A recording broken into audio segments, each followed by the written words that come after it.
Hi everyone, welcome back to the channel. My name is Sierra Chuang.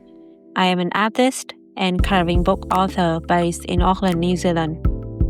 Today in this video, while I'm showing you on the screen the process of me coloring in this page in my most recent published book, Earthsong, I also want to share with you a little bit on my journey of illustrating and publishing my own coloring books. There's something quiet and grounding about watching an idea slowly take form over a long period of time. For me, that form has become coloring books.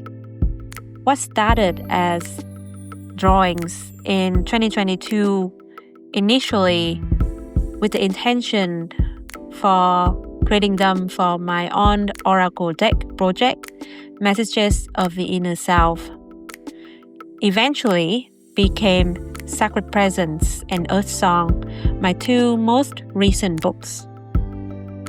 Both took around 4 to 5 months each just to edit, even though many of the illustrations had already been created in 2022. And my very first coloring book took even longer. My first book, the Yoga Girls coloring book, started back in 2019 when I took up the practice of Ashtanga Vinyasa Yoga at the Auckland Yoga Academy, inspired and encouraged by Peter and Jude, the owners of the studio. I started to learn more about the different aspects of a yoga practice. And I created many of the chakra and mandala yoga coloring pages around then, but then really thinking about creating a whole yoga coloring books during the 2020 lockdown. And in 2021 is what released. The whole book was released as a set of digital downloads on my website.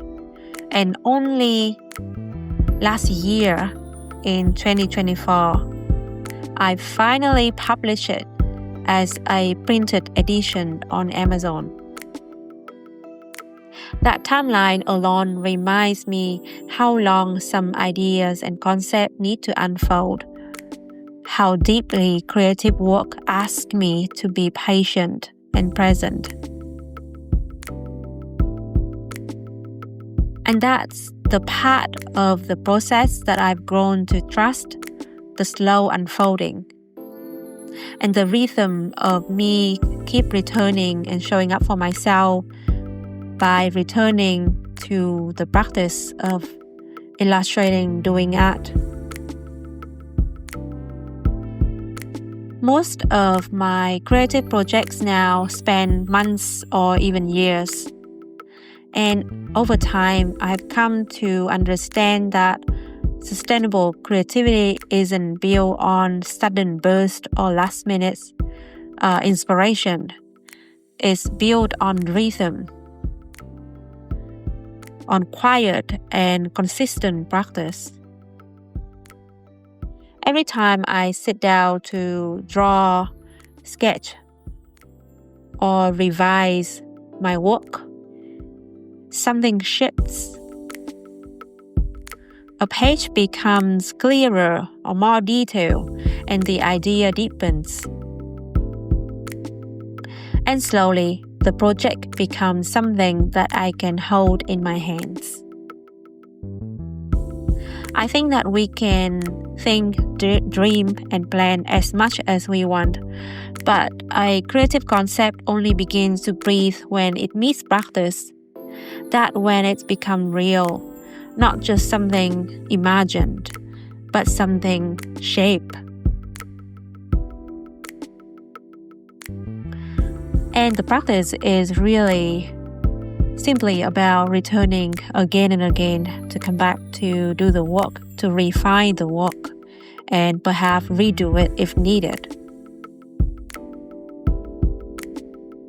That's what I also have come to love the process. This process is ask me for my presence. That presence, showing up even when nothing feels particularly exciting, is where the work finds its life. There was a couple of times that I'm definitely very frustrated, especially when it comes to editing my work. And one of those final process when I'm waiting for my author copy to come, and it takes at least 1 or 2 weeks to arrive, and then something is not working, I have to change it and then order another author copy, wait for another 1 or 2 weeks, see if it works, keep changing it until I'm really satisfied with it. I'm nowhere near a perfectionist. I don't really have that trait very much. I know what's good enough is good enough, and I know that deciding to publishing my current books on Amazon, there's limitations. For example, in terms of, say, the layout of the book, or in terms of the type of paper, there are things that I will have to sacrifice. I don't want to use the word sacrifice, but I can't think of the words that I really wanted to use at the moment. But I'm happy enough with the quality of my books at the moment, and I will just keep focusing on my storytelling, on the qualities of my illustration, and let go of things that I will accept to be out of my control. Over the years, I have illustrated and published 6 coloring books. Each one really has carried its own timeline, its own quiet lessons. And each one really asked me to slow down, listen, and refine my work. So, from my first book until my 6th book, I'm definitely improved so much. I understand myself a lot more, the way I'm working, and also I understand what my customer like, what people that enjoy coloring, especially fantasy coloring like me, would expect in a book.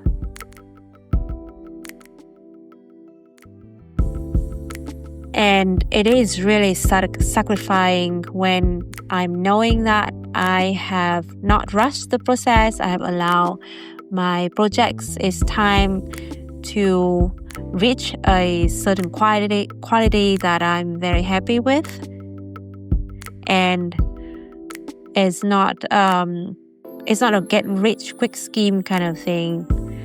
It's something that I want to build up slowly, keep publishing 2 or 3 books per year, depend on how long it will take me for each one. Some subject might take a bit faster than other. Some I will have to do a bit more research, or have to do a bit more practice on my art to be able to deliver what I want to deliver.